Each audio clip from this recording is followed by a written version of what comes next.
clear. Blaster, just take it up to the departure end of the runway, then a left turn and a left downwind.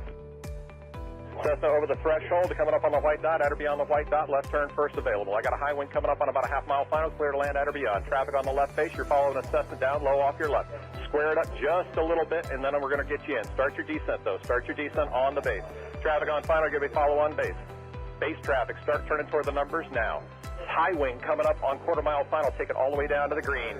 Cessna taxiing on the green, expedite down to the next hard surface. Get me some speed, there you go, go, go, go, go fast. This is going to be good. I got traffic on a mile final, you're following traffic ahead and to your right. High wing coming up on the threshold, take it all the way down to the green dot. 5 Charlie Sierra, 2 mile final. A mile final, turn north, and we're going to just make you, we're going to bring you back around. Jet traffic's coming up on about a mile and a half final, runway 9er clear to land. Okay, all right, let's listen up, guys. If you're on final for runway 9, I want you to offset to the left. I got a jet that's landing on runway 9. The jet's cleared to land runway 9 if you can make it. If not, just continue straight ahead. It looks like you're going around for the jet. That's fine, that's fine, that's fine. Oh, we have one right in front of us, sir. Dragger, let's see, what we got, a tricycle, put it down, tricycle, put it down, tail dragger, down to the green dot, then a left turn. Short final here, you cleared land on 9, all the way to the white dot, go down to the white dot. Find somebody to follow out here. Canard, just come to the runway and I might have to just send you around, that'll be fine. And for the jet, you just want to stay in this pattern or you want to go back out for an instrument approach? Stay in a pattern, Charlie Sierra. All right, just stay with me here for a minute. And my tail dragger, let's see, over the numbers, go down to the green. And Canard's going to have to go around. Canard, go around. And my high wing here over the runway, keep it airborne. You do not descend. You got a fast guy behind you. Do not descend. There you go. Keep it airborne. As soon as the guy behind you gets slowed down, I'm going to put you down. So keep it airborne. The one that just passed the white dot, make a left turn on the hard surface. All right, my high wing tail dragger, you can put it down now. And Charlie Sierra, let me get you about a mile off. Let's see, Charlie Sierra, I lost. There you are. Make a left-hand turn. I'll try to resequence you here on the downwinds. We'll see how it looks. Short final, you're clear to land runway 9 on the white dot. There you go. And the tricycle left on the hard surface and follow the flagman. Welcome. Thanks for being part of the show. And let's see, just find somebody to follow on the final, and as you get close to the runway, if it's not going to work, we're going to send you around and then try to re-sequence you. Now, who else got sent around that's not back on the downwind? The Canard? Yeah, Canard. All right, Canard, there's a Gulfstream up there that went around too. I just lost sight of him, but you're going to make kind of a left-hand turn and stay low. I think Charlie Sierra, what's your altitude? 3,200. Okay, that'll be fine. Just maintain VFR. I don't know what else is up there above you. Probably most everybody's down here, so just make a left-hand turn. We'll try to get you back here. Canard's got the jet in sight. Okay, the RV, maybe an RV-10, whatever's here on final. Keep your speed up and go all the way down to the, aim for the green dot for me. Actually, keep your speed up. There's a guy behind you. Aim for the green dot, and I'm sure that's plenty of room for you to land on runway 9. You're clear to land on runway 9. Number 2, you're going to go down to the white dot. Follow the white dot. Actually, you know what? That's 1,500 feet. You're going to land at the white dot. The spacing looks adequate here. 2 guys on final. You're kind of tight there. Keep each other in sight, and you're going to aim for the white dot. If it's not going to work, we'll come up with a plan B. We might have to send you around. The second guy behind you out there in about a 2-mile final. Are you slow enough to be able to follow that guy in front of you? You need to go around. Well, I probably shouldn't ask that because I had about 5 guys answer me, so I should know better than that. After 35 years, you would think, right? All right. So let me see. The guy who's number 1, it's number 1. What kind of airplane is he? An RV type. All right, RV type. Keep it airborne for me. Keep it airborne. And I got a fast guy behind you. The number 2 guy over the trees there. Go ahead and put it down on the numbers. My first guy just coming up on the numbers at the over the grass at the numbers. I want you to keep it. T-minus 1 minute and counting. Hello.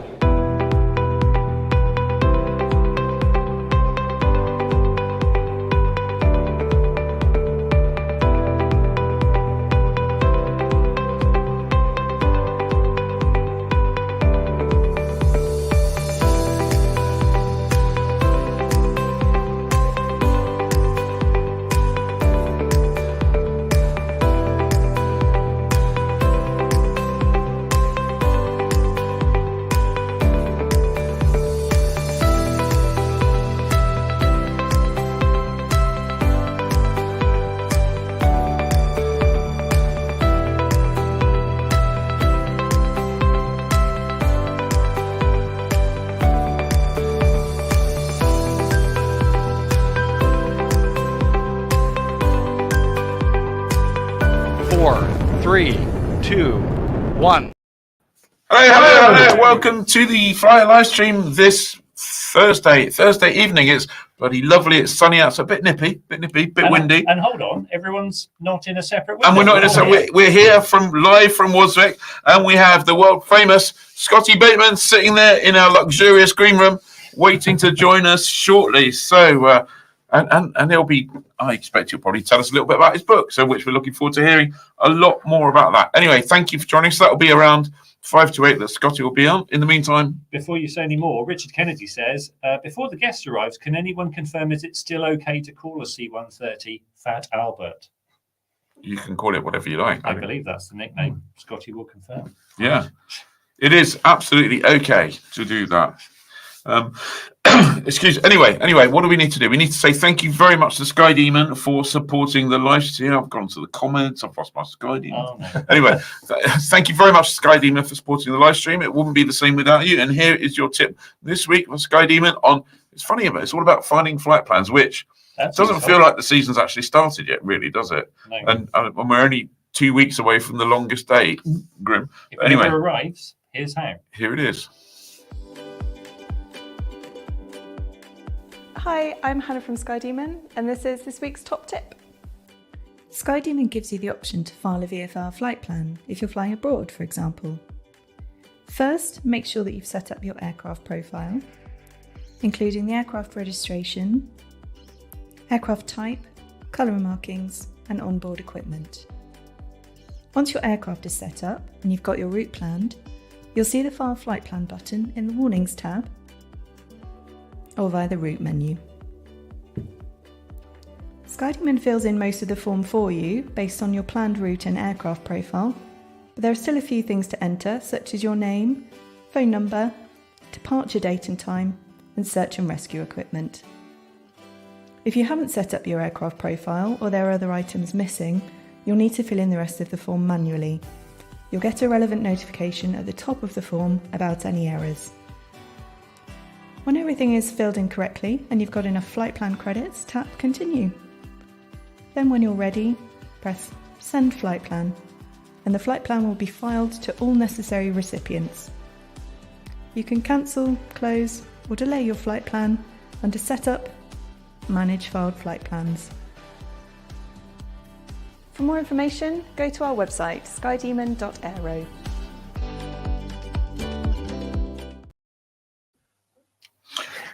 There you go. Fantastic. Yeah, so file those flight plans. Not forgetting ESCAR with the wonderful government service, which is just lovely. I don't think I've ever seen a website as good. No, what's that?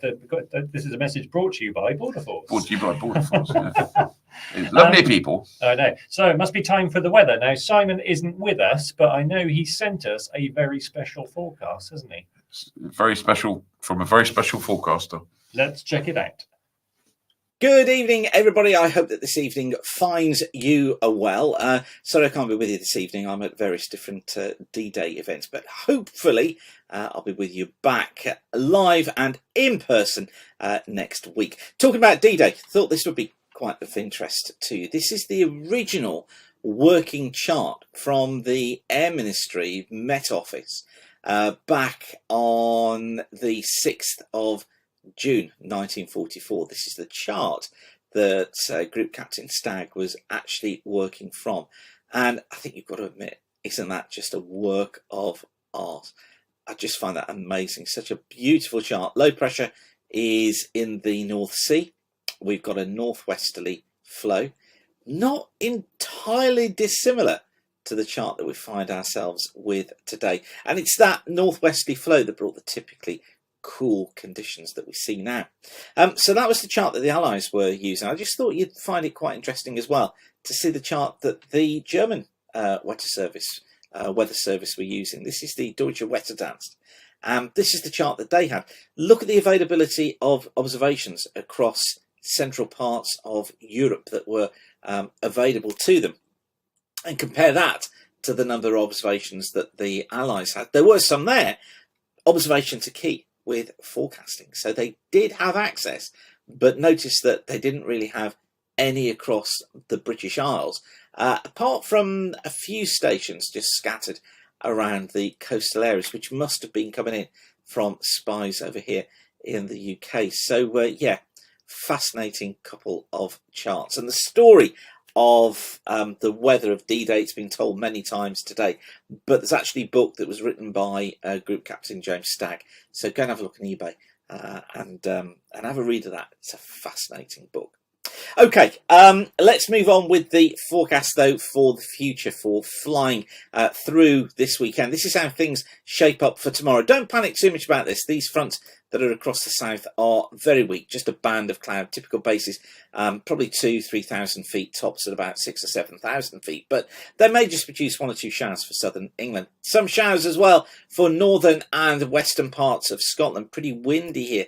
Bases probably coming in at around 2,000 feet, and the showers tops at around 15,000 feet. But generally, other areas look as if it should be fair. Typical bases of around 3,000 feet, tops at around 8,000 to 10,000 feet. Just watch out, just one word to watch out for perhaps northwest England, some hill fog here because of the cloud shrouding it, and perhaps northeast Scotland too. Saturday sees another one of those weak fronts just clearing their way southwards. It's got a line of cloud associated with it. You see here, look, this line of cloud on the cloud ceiling forecast. But it's a 2,000 foot base, tops at about 8,000 feet. That's just thick enough to produce 1 or 2 showers, tending to clear its way southwards during the day. Some heavier showers potentially coming into northern parts of Scotland, courtesy of the trough that you see here. And bases could be 1,000 to 2,000 feet, tops at 15,000 feet in the heavier showers across northern Scotland. Some cumulonimbus there as well. And 1 or 2 showers just being blown in on the wind across southwest Scotland and across northwest England, but nothing too bad here. General basis 3,000 feet, tops about 10,000 feet. Quite windy though across Scotland and northern England. Here, I think we could be looking at west and northwesterlies. Speeds of about 20, perhaps even 25 knots, gusting 30, perhaps 35 to 40 knots across northern coast. So just be careful of that. But elsewhere, the wind's generally pretty light. Quite thermic though, thermic gusts of around 15 to 18 knots. And then on Sunday, generally fair across many areas at first. Bases typically around 3,000 to 4,000 feet. But cloud tending to increase from the west as some fronts move in from the west and edge their way southwards during the day. You see here these yellow colours look on the cloud ceiling forecast. That's these fronts moving in, bringing outbreaks of showery rain to much of western and southwestern Scotland, much of northern and western parts of Ireland. But for much of England and Wales, yes, there will be cloud as well as eastern Scotland, but generally it should be another fair flying afternoon. Bases 3,000 feet, tops about 8,000 to 10,000 feet. But as I say, fair amount of cloud, particularly the further west you go. Okay, I'll leave you with that for now. But big news is that I've got dates for my next Aviation Weather School Part 1 course. This is an online course presented entirely by me. Lucky you. And I'm going to be running it on the Tuesday evenings of the 9th and 16th of July between 6:30 p.m. and 9 p.m. So if you want to be able to spot weather windows 5 days in advance, you want to build your confidence in making forecasts yourself, and you just want to make your flying more enjoyable and more cost-worthy as well, get yourself along to Aviation Weather School. You can go away to weatherschool.co.uk, book your place now. I think I've got 3 places remaining. Only announced it yesterday. Most of the places have gone. So if you want to book your place, now is the time to do it. Okay, I will leave you with that for now. Whatever you're doing, have a great weekend. Thanks again for watching. Keep the sun shining, and bye for now. Very good.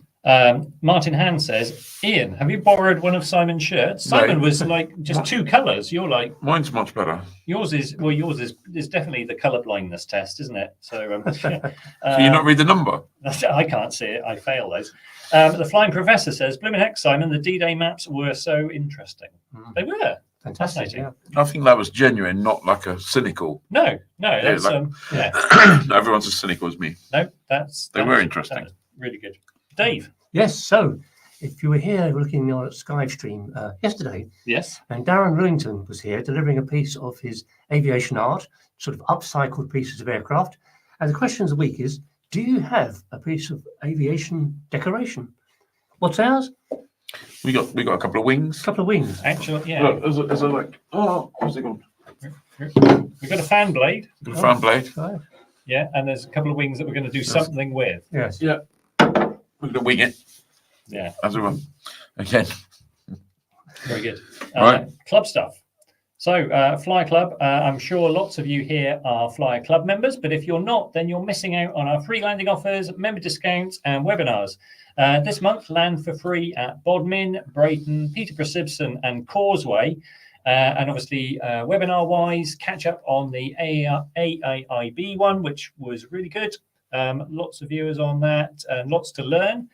Coming up in June is Tony Crow. Tony's an expert in air-to-ground photography. So catch up on that next Tuesday, that is. Next Tuesday. Next Tuesday. As opposed to coming up in June. We are in June. We are. We are in June. That was my mum's name was June. Okay. Just Interesting fact. Every time I hear the word June, I hear my dad singing like June is busting out all out, and my mum used to hate it.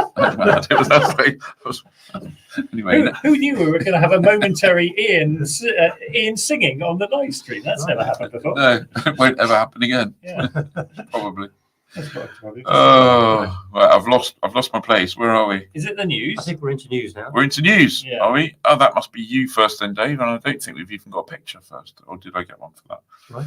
Yes, well, our top story today is the latest PDF magazine of Flyer, the July issue, is now available to download for Flyer Club members. If you remember, this is a compilation of most of the articles that we've had on the website during the past 4 weeks. And they're brought together in a format that works on pretty much any type of device. The cover story is Flyer's Guide to the Summer Fly-ins. Other main articles include this is so difficult to say, 8-point perfect passenger briefing. Nearly got that right. There's a reprint of Paul Cadell's excellent photo report from the 75th anniversary of D-Day, titled GA Remembers the Dakotas. That sounds like a song, doesn't it, really? Anyway, I'm not going to sing again. You've had that. Once is enough, surely. And there's a piece from the Comber of 3 days of flying a 1917 Sopwith Camel. And that is most of the news stories from the past few weeks. So it's a great way to catch up if you've missed us for any reason. And I've put on screen the link to our Flyer's Guide to Summer Fly-ins, because it took you ages. And B, it's full of really great places you can plan to fly. What I thought was so funny is it took Dave ages and ages to do, because it's like there is so much work and so much check-in and everything else, and then the software goes estimated 1 minute read time. So how rude. Yeah.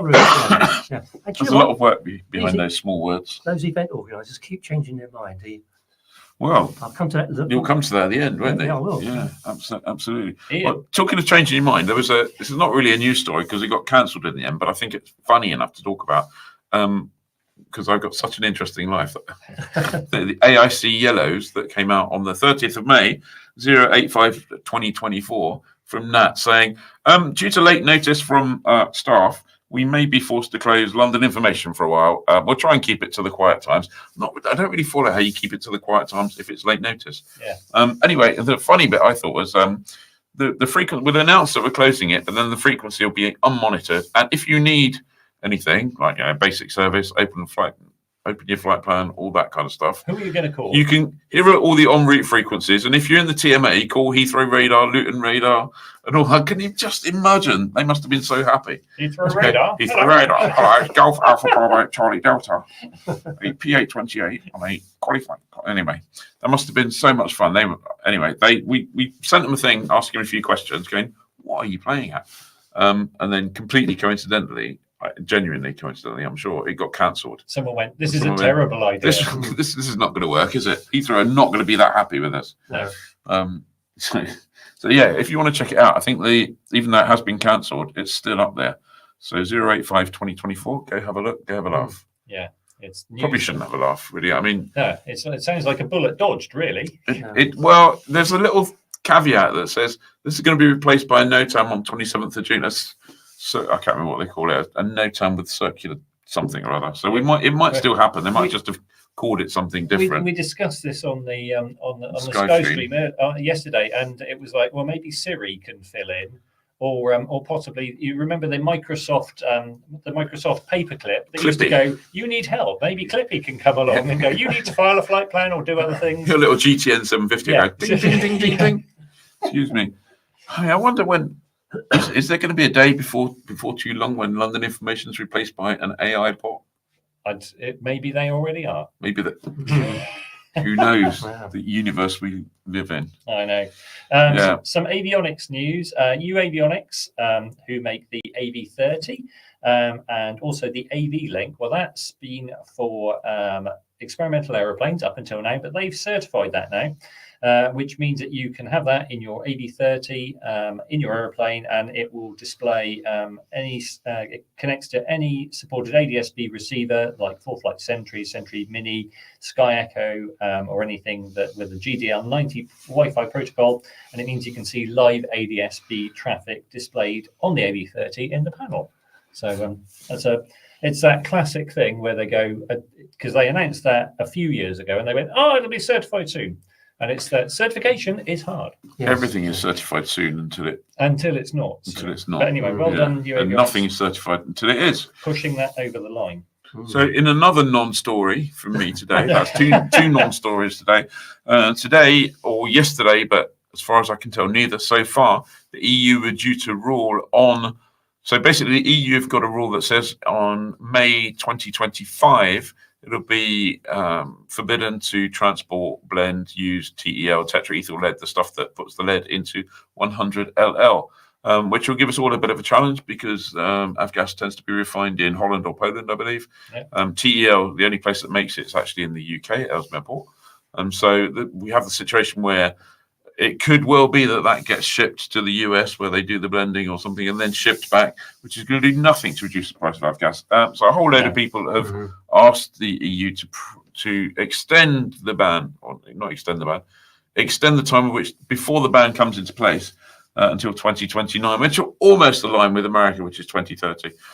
But so far, it's been impossible to find out whether they've actually made their decision or not. And there are European elections on Sunday with 390 million people due to vote. So that may have got in the way, I guess. Who knows? And D-Day may have got in the way as well. That too. And D-Day, we've got, So we'll find it. We will try and find out because obviously this is quite a big thing. The clock is running, and we need to figure out what's going to happen. I'm going to guess extension, maybe. Yeah. In the best. Well, I'll tell you what. There's an awful lot of people.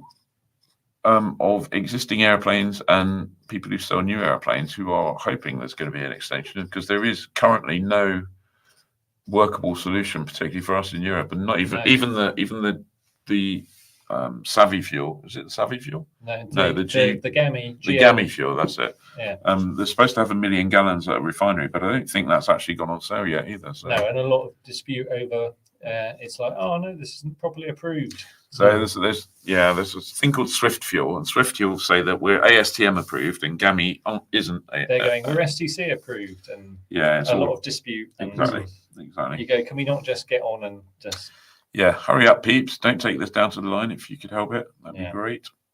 Dave. No, it's you. Is it me? It is. Icon. Okay. Well, potentially good news if you fancied getting yourself a seaplane business. The US Bankruptcy Court for the District of Delaware has scheduled an asset auction for Icon aircraft. Now, they make the LSA amphibian.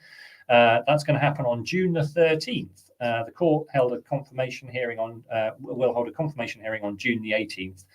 You might remember that Icon filed for Chapter 11 bankruptcy back on April the 4th. If you're hoping that you might get a cheap deal on anything from an Icon A5 to factory tooling, you're out of luck because they've got this funny thing called a stalking horse bidder, and that's someone who's come along and made set a kind of minimum price for the asset. So if you were hoping to get like a 50 quid Icon A5, probably not going to happen. But if you do think, you go, oh, I quite fancy overpaying for LSA amphibian for a whole load of worn out. Well, it's probably not worn out tooling, is it? But it's a standard fare for aviation companies, isn't it? It's usually someone spends some money investing in development, production, and certification. And it's so expensive that we can't make it profitably, and at that point we'll go bust, and then start again. And start again with a clean sheet. The Eclipse, when Vern Rayburn did the Eclipse, he launched that. They were like $800,000 for a twin jet. Yeah, $800,000, and that company got into serious trouble when it had to start delivering them because there's no way they can make it for anything like that. So but as a whole, deliver another one, lose a load more money. Yeah. So meanwhile, I've got the final story. Okay, so we've headlined this one, Life's a Beach. Sorry about that. The 6 dates have been provisionally identified as what's called the Lancashire landings. That is, landing on the sands of Morecambe Bay. The first date is 15th of June. They go through to September. And if you're interested, you've got to register, really. That's because they don't make a go, no-go decision until late in the week.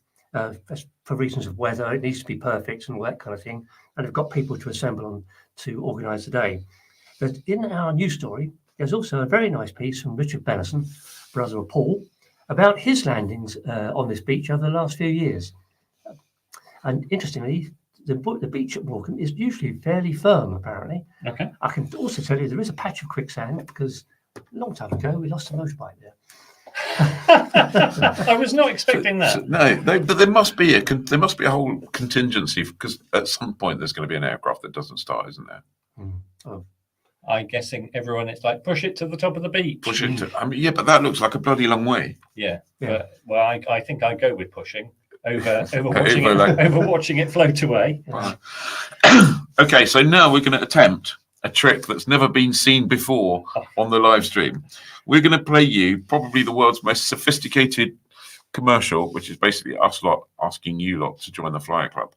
And while that's playing, and it runs for 36 seconds, I can see, Yes. we're going to magic a guest this desk. who's going to join us here.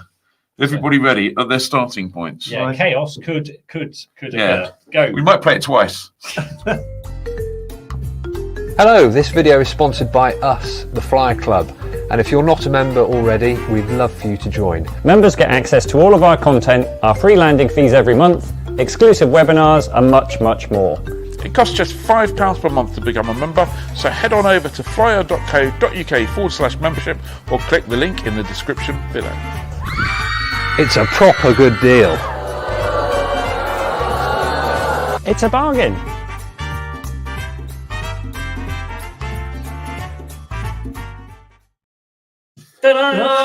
I mean, look at this magic. Welcome. I bet you can't figure out how we did that, can you?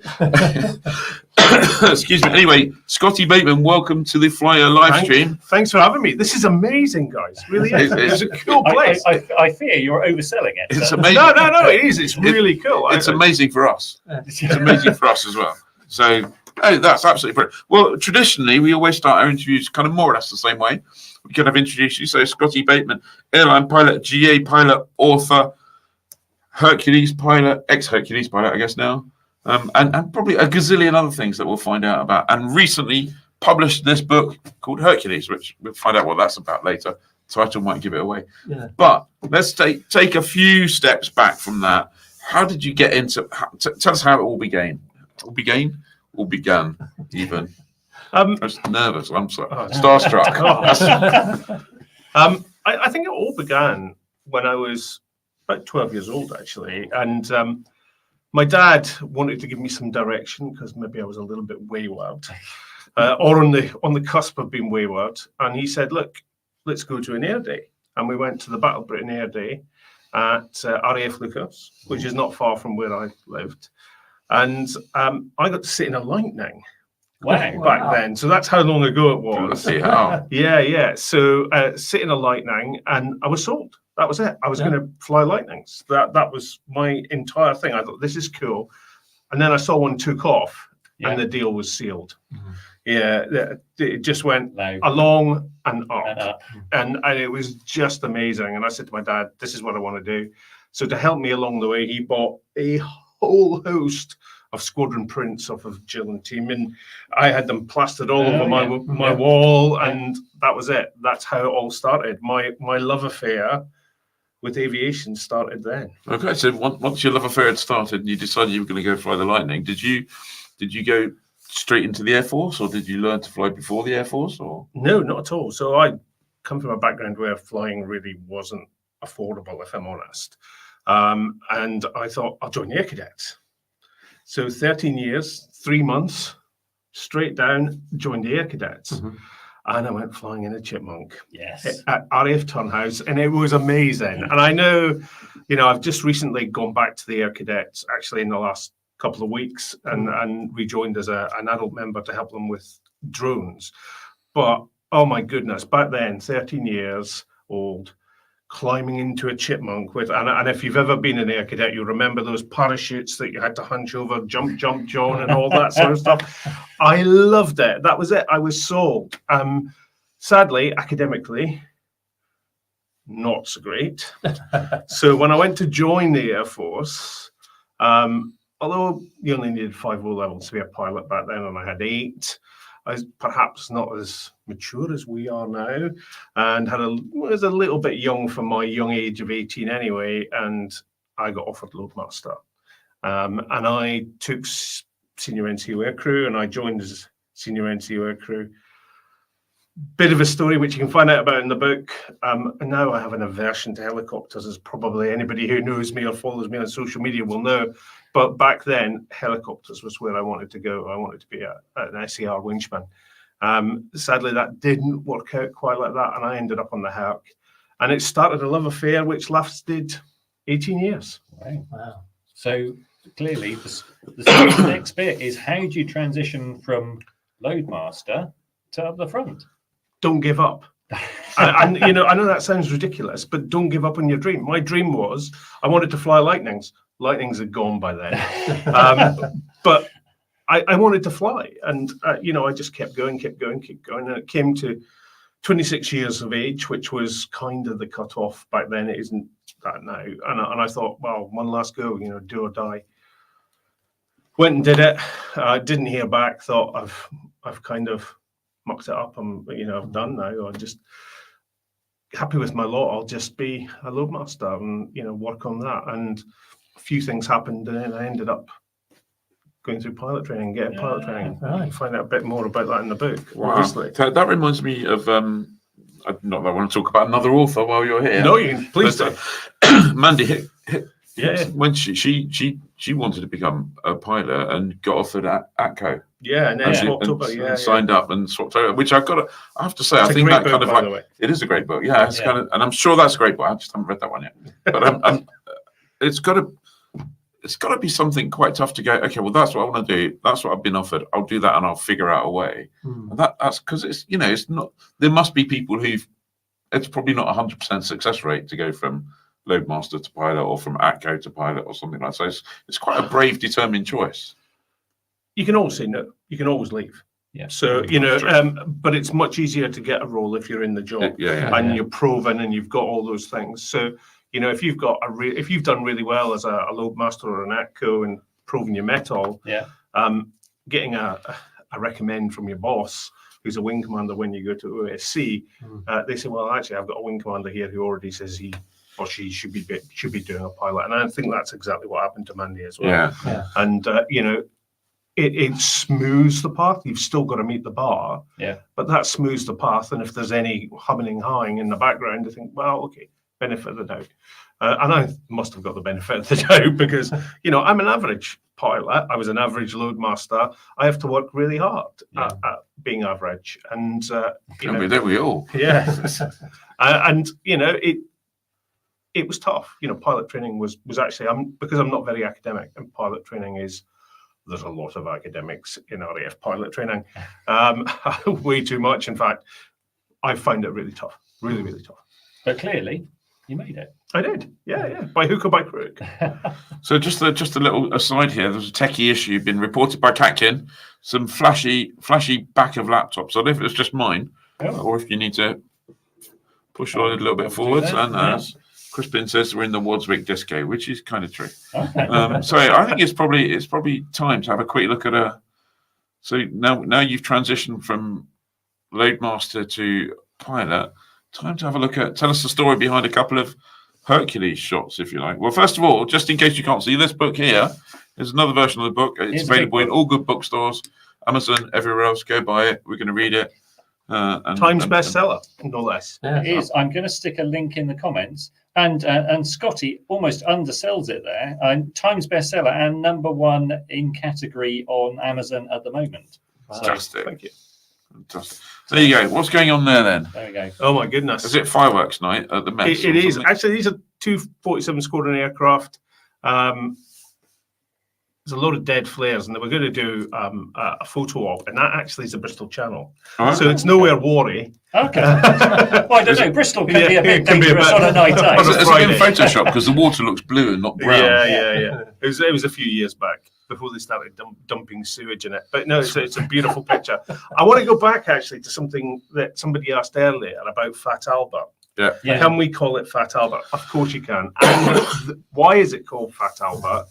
It was from a cartoon in the late 1960s, right? An American cartoon, and there was a character called Albert in that who was fat, and had a huge bulbous nose. Okay. And that's where they believe the phrase Fat Albert came from. Okay. Yeah. So it's an Americanism or something? It's an Americanism which we picked up. Yep. Yeah. Which I can't find the comment, but someone earlier on, when that was being asked, someone said, "Oh, I think that's what the nickname given to the Blue because the Blue Angels fly one as a support airplane, don't they?" And I think the airplane that's it's called Fat Albert, which is actually an ex-RAF airplane. Yeah, no, it's one that we sold to them. I've got to say, the Blue Angels have got.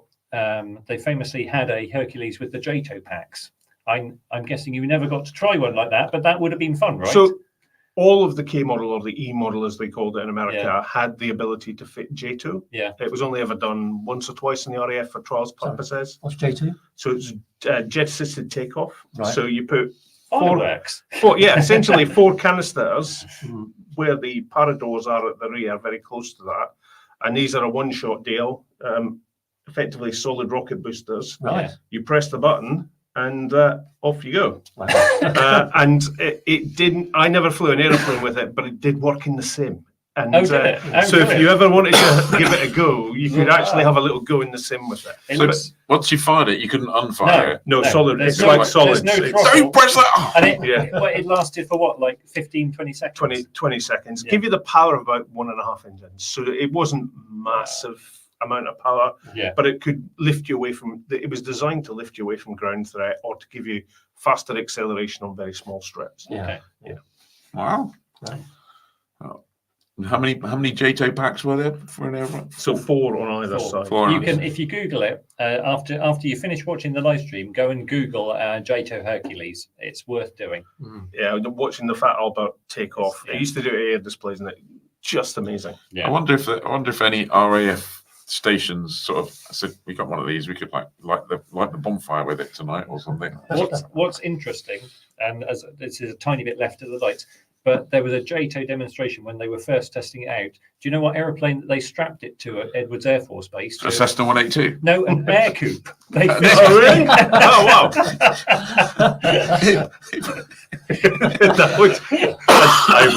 Is there a video of that? That would be pretty cool. That is a very strange thing. Okay, what's going on here then? Oh my goodness, that looks quite low. No, I think it's about 250 feet there. So this is low level in Scotland. This is the core of the Hercules work, is flying low level. It was a joy to fly this aeroplane at low level. It was stable. It went reasonably quick, and there's a lot of stories about low level flying in the Hercules, both in the J model and the K model in the book.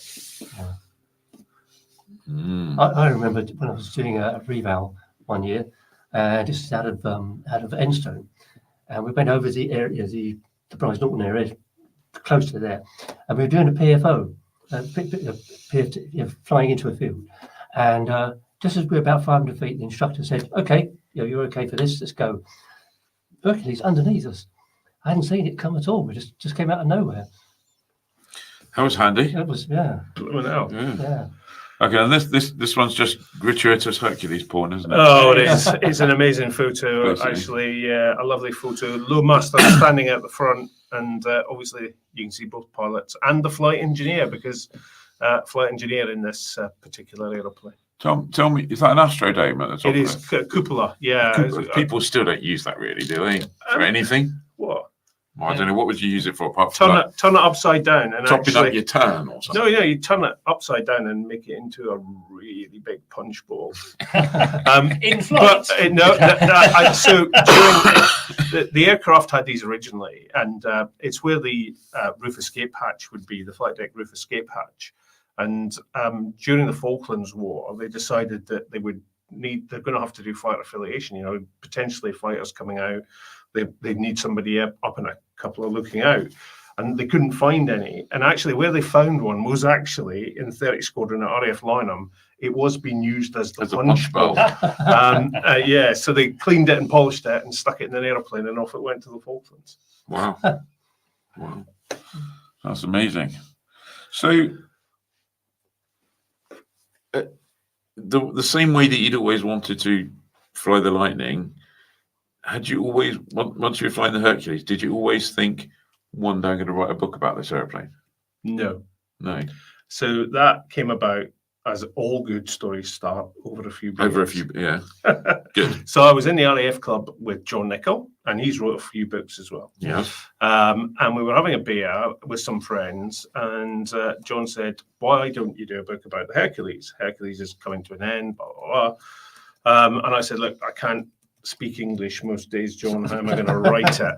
And he said, no, you must do it. And a friend of John's who was with us had just written a book, Fabulous Finn, which is nothing about aviation. It's about a police dog that saved its handler, very famous. They changed the law for police dogs as a result of the book, actually. He'd done it with the help of a ghostwriter, and that ghostwriter, I wrote the book, and the ghostwriter helped me translate it into English and make it readable. So that's how the book started. Brilliant. So this is your first book then? This is the first book, yes. And have you already got the second in mind? So the second is already on the way. It's called Jumbo. Yeah, and will come out in May next year. And that's the first time I've told anyone that that's coming. But you heard it here first? Yes. Wow. Wow. And you could probably team up with Darren Lewington. So go like, book, window. And I think I'm right in saying we were talking about people who've got bits of aeroplane as decoration. You have some windows from an aeroplane you may have flown in the past. Yeah, so actually, you talk about Darren's windows. I've got windows. I'm at some point going to end up getting that fan blade off the Jumbo. Yeah. So yeah, I do have bits. I don't have a bit of a Hercules, but I do know that Darren has he has a prop blade in his Aladdin's cave, which I'm tempted to get off of him, but he wants. Darren, the sale is guaranteed. Yeah, unfortunately, there is a barrier to that sale, and she's called Mrs. Bateman. Yeah, she just needs to know what piece of furniture it's going to be turned into, right? It's a coffee table. Yeah, and talking of buying things and seeing what you're wearing, JT says, who met you? He's in a comment earlier. He said, I bumped into Scottie a few weeks ago. JT says, ask Scottie when his Herc merch will be available. Scottie, when's your Herc merch available? It'll be available in the next couple of weeks. And where will people go to get your Herc merch? On my website, scottiebateman.com, and there'll be lots of Herc merch and signed books if people want to buy some signed books. Wow. That's a Herc merch. No. ScottieBateman.com, not hercmerch.com. So you've got quite a big Twitter following, and obviously you have a busy life of flying all sorts of places, but you also seem to do some interesting stuff when you get to places. Well, why wouldn't you? Well, that's a good question. Good point. Yeah. Yeah, I mean, I spend most of my not at the moment because as probably most people will see, I've done my wrist in. And both actually from a fall that I had in Canada a couple of weeks back. Someone said, is it Reuter's cramp? Sadly not. I had a bit of a spill and fractured one wrist and did nasties to the other. But I think going down route is amazing because it affords me the opportunity to meet some amazing people. I can go and fly with people. I can go to air museums. I've been to, oh my goodness, all of the air museums apart from the US AF Museum in Dayton, Ohio, which is on my list to do in the next couple of months. That is an incredible museum. Yeah. I haven't been there, but it is one place I really want to go. The Valkyrie is what I want to see. So that's on it's there, but I've done some other amazing things other than Hercules in that I've flown in Air Force One, not once, but a couple of times. Wow. Did they give you a nice seat and a special button? There is no special button, and there's no escape pod either. I knew There's it. no escape pod either. Are you sure? Yeah. Positive. I've been on all three decks of it. We had access to everywhere, and There is no escape pod. Well, if there's no escape pod, which I'm happy to believe, what is there? Don't tell me it's just full of economy seats and that's it. No, there's only 102 seats on the aeroplane. Wow. More than a third of it is designated for the president and his staff. There's a load of seats at the back, which it's bizarrely for a jumbo, and I know we're coming here to talk about Hercules, but bizarrely for a jumbo, it's not split in cabins longitudinally, it's split in the middle. Okay. So one of the cabins on the left-hand side is for the press, and right-hand side is the press, left-hand side is the. I think you could say, depending on whether it's the Democrat or Republican, depending on which side. Right. Yeah, and then once you get further forward in the aeroplane does it become separated by area, as you would think conventionally with. Obviously, can't tell you the exact layout, but I would be in big trouble. But I can tell you that the movies that depict it, they're all I'm guessing. They're guessing, yeah. And presumably somewhere on board, you probably won't be able to tell us that either. There's various things that people press to make sure that no one does anything naughty to them. Oh yeah, and actually most of it's automated now, and they don't hide that. And they say that the president's well protected wherever he flies, and I think that's fair to say that he is pretty well protected. Oh yeah. You would expect that in the old airplane and the new one. So I was very fortunate to be the first person to go across the threshold of the new VC-25B. Oh, really? Wow. Oh, blimey. Yeah, God. so we'll talk about that another time, perhaps. Yeah. Have you got connections or something? I did a TV program for National Geographic, which is on Disney Plus now, if you want to watch it, called Air Force One, The Flying Fortress. Oh, my God. In which I very cunningly got on both aircraft. Wow. And I'm guessing, they look, from a distance, they look like the most perfectly presented aeroplanes. They must be amazing up close. So just to give you an idea of what happens when it comes back off of a mission. Yeah. The airplane is washed entirely by hand. Okay. And then it is polished entirely by hand. And you could eat your dinner. To be fair, off the that's undercarriage. exactly what Ed does every time he gets flying. Yeah, but that's on a small scale. This is a jumbo. Yeah, they have a team whose sole job is to look after that jumbo, and you could eat your dinner off the undercarriage. And they change the tires every 5 landings, which is just like the airways. You think they get decent pilots, wouldn't you? Yeah. So Wow. Back to the Hercules. Yeah, back to Hercules. Pull it back, Dave. Well, do you think the RAF did the wrong thing in getting rid of the Hercules? Controversial question. I'll flip it over, and I'll say I don't think the A400M was ever designed to be a Hercules replacement. And I think everybody would agree that when the A400M was at the design stage, it was designed to fit between the Hercules and the C-17. It was going to be that airlifter that sat there in the middle. Now, what we've tried to do, and we haven't quite got there yet as the UK, is we've tried to take the capability, particularly the niche capabilities that the Herc had, supporting specialist troops, and put that on the A400M. And there's some of that they haven't been able to do, so there's some capabilities which are gapped. And those capabilities will probably take a long time to get onto the A400M. And that's just the vagaries of trials. It will happen, but we've taken it out of service before we've been able to do that. So we've ended up having to gap stuff, which I think was a mistake. Yeah. Do you think if there was a bunch of Hercules available now, we should snap them up? Well, there are, because Marshalls are selling the ones that we've just got rid of. I think that we'll get them back? I think we'll probably end up doing what the Luftwaffe did.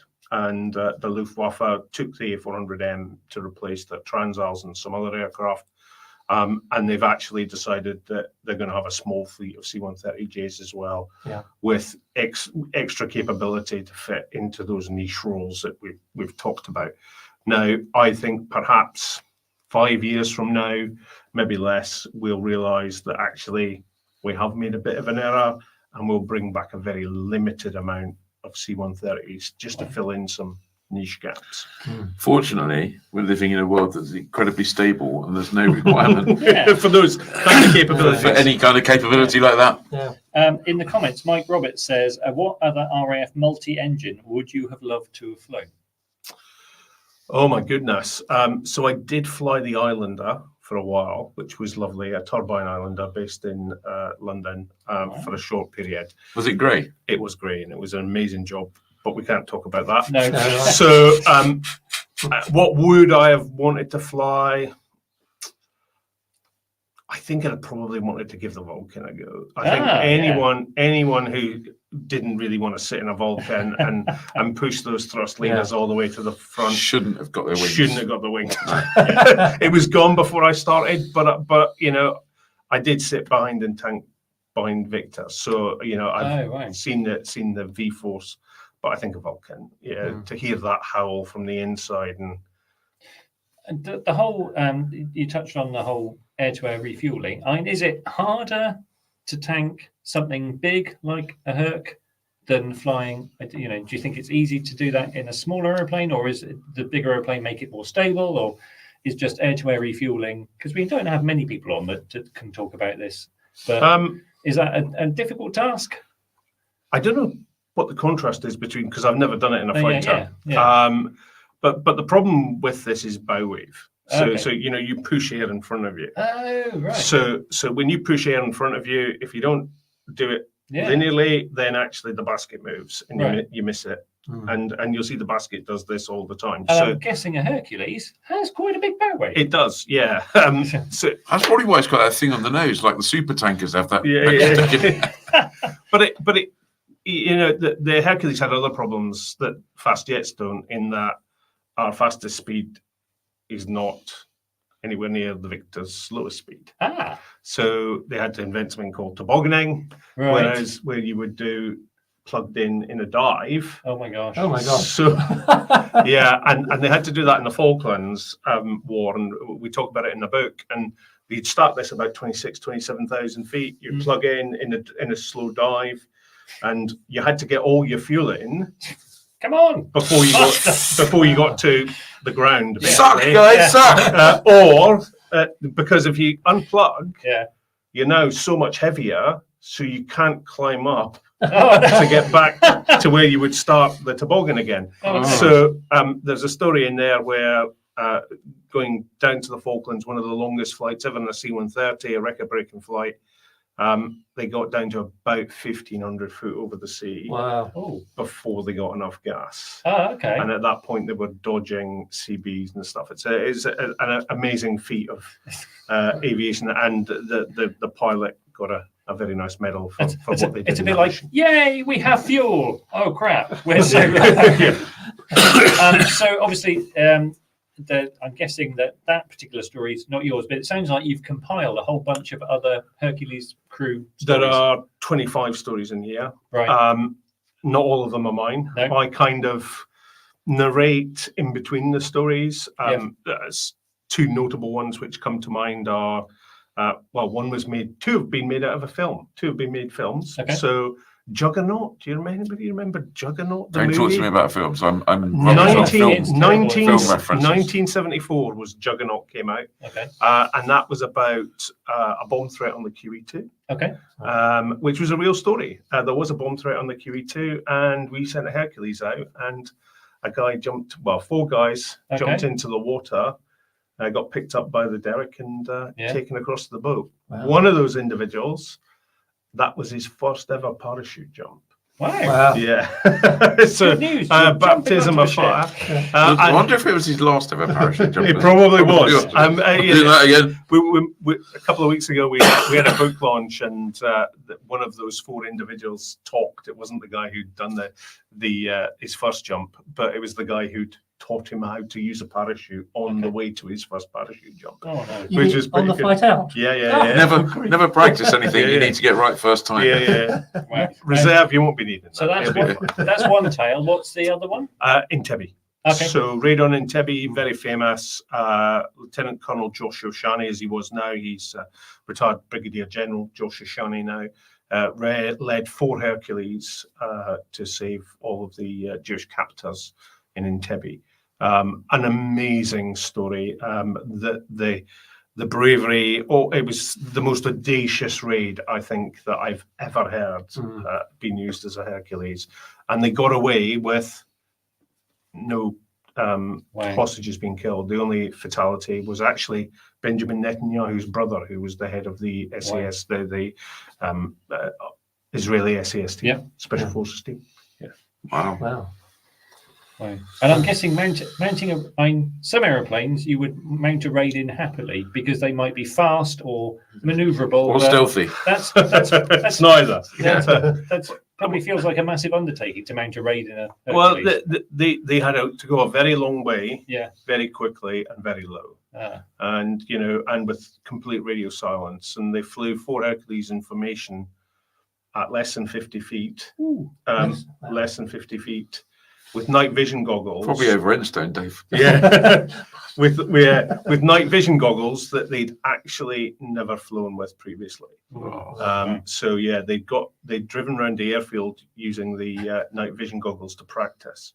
Yeah, that's well, night vision goggles were a new thing back then. Yeah, and it was amazing, absolutely amazing what they did. Buy the book, read the tale. Yeah. I'm looking forward to this. Yeah. So one thing, obviously, when we asked about the air-to-air refueling, he hadn't flown a Lightning to compare. But Mark S says, Scottie, once... trip. Oh no, yeah. Sorry, I meant to go for that. African Eagle says, would you say the Herc handles like an overgrown 172? Now you've flown some GA stuff, haven't you? I'd say it's the easiest airplane I've ever flown, and it is fly-by-wire, actual wires. Yeah, so it's old school, and actually it goes where you point it. Okay. And I think one thing it comes out through the entire book from everyone whose stories come out in the book, is that it's forgiving. Okay. And it's one of those airplanes that no matter what trouble you get into, it's your pal. It'll generally get you out of it. It might cough and splutter along the way and tell you you've been a naughty boy, but it'll generally get you out of it. And we've got one story in there where we end up on one engine. Which is and we got away with it. Wow. How many hours did you end up flying on Hercules? Total about 4,000 hours. Okay. Wow. Have we got any other questions in there? Otherwise, we need to move on. We're good. So we're kind of heading towards Fancy Hangar, and the nice thing is we get Scottie can join in with us. So I think it's going to be time for the trailer.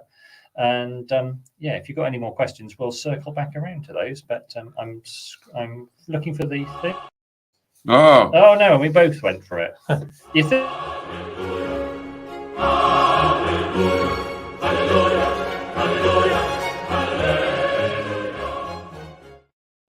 You see, we can both be in the same room and still mess it up. Production values are always high here.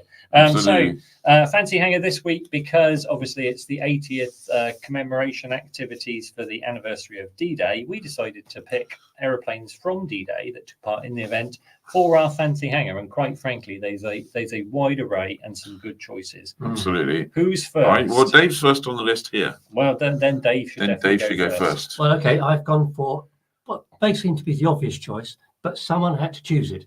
The Typhoon, the Hawker Typhoon. Yeah, not that one. Not that one. Not that one. Although I guess I would have loved that. But anyway, not that one. This one. Yes. Which is, it's an aircraft that had a troubled start, you have to say. First we had engine problems, and then after a while it had problems with the tail falling off, which kind of gets your attention. But it all came good, and before, during, and after D-Day is where the Typhoon found its niche. It was low flying, making rocket attacks, if you like, and it became very good at this one particular job. And it was railways were its speciality. At one point, it was destroying 150 locomotives in a month in one stage. So politicians can do that now without a rocket. Oh yes. But it also went after radar and communications installations, supply dumps, tanks, of course, panzers, and road convoys. It's also credited with being the start of what's known as close air support, where ground troops stuck in an awkward position, tough enemy up front. They called in the Typhoon. So A10 before there was an A10. Yeah, but it was just in some cases. I've been reading about this today. In some cases, it was a German fear of the Typhoon. Oh right. As much as anything else, because the rockets, although they were very hard to get anywhere near the target. Yeah. Very hard. They were very effective when they landed. Wow. Yeah. So we can't talk about Typhoon without mentioning the Hawker Typhoon RB396 project. Because there are none at the moment. But there are none flying at the moment. None flying, yeah. No, yeah. but there are. I think there's 3 active projects to restore one to flight now. There's Kermit Weeks, there's the RB396 project, and there's some guys in Canada, I think. Yeah. So yeah. So yeah, and I did put up a link. Yeah.